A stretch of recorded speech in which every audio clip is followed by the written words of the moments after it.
L'électrification des bateaux à quai, un procédé qui va devenir de plus en plus courant. À Marseille, le port bénéficie depuis 2019 de cette nouvelle technique.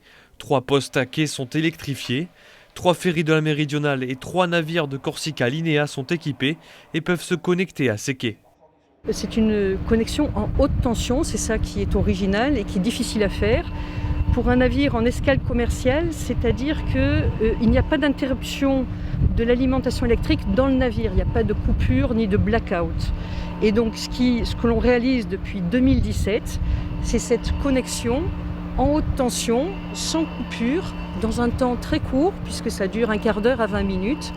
Tous les matins, quand les bateaux arrivent, ils peuvent se connecter au réseau électrique, couper leur groupe électrogène qui produit l'électricité à bord. Et tous les soirs, ils se déconnectent et ils peuvent repartir pour leur navigation. Selon la région Sud, la part du secteur maritime est estimée entre 10 et 15% du total des pollutions atmosphériques à Marseille et jusqu'à 40% pour les oxydes d'azote. Ce nouveau dispositif, intitulé Escale zéro fumée, vise à réduire ces chiffres. Globalement, on estime qu'un navire comme cela qui le matin arrive sur les coups de 7-8 heures du matin et partent le soir vers 18-19 heures, c'est comme si on enlevait 3000 voitures sur l'autoroute entre Aix et Marseille et qui font l'aller-retour entre Aix et Marseille.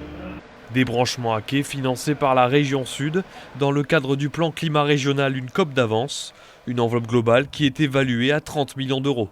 On a aujourd'hui avec Enedis un partenaire qui nous a permis d'amener les câbles qui nous permettent de transporter l'énergie qui va être ventilée sur les différents quais du port.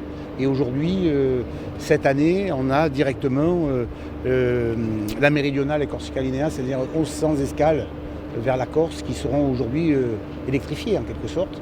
Et donc, nous n'aurons pas de pollution. La prochaine étape est la connexion électrique des escales internationales au Cap Janet à la fin de l'année 2022. Dès sa livraison, les navires qui le souhaiteront pourront se brancher à quai.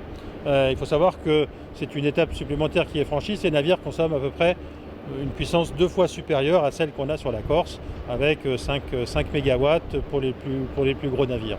Le dispositif permettra à l'horizon 2025 d'alimenter en électricité un paquebot de croisière en escale, une première en France et en Méditerranée.